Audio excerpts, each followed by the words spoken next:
Hello everyone, I hope you are doing well. Today we will talk about how to fix or how to solve the problem of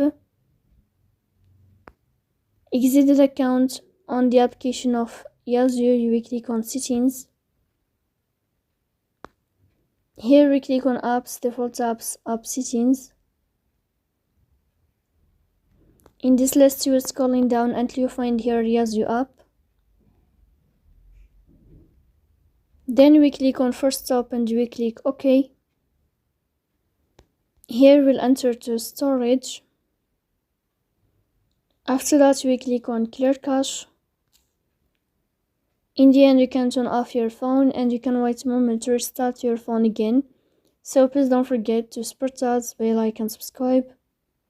See you next time in another video, and thank you for your watching and your attention.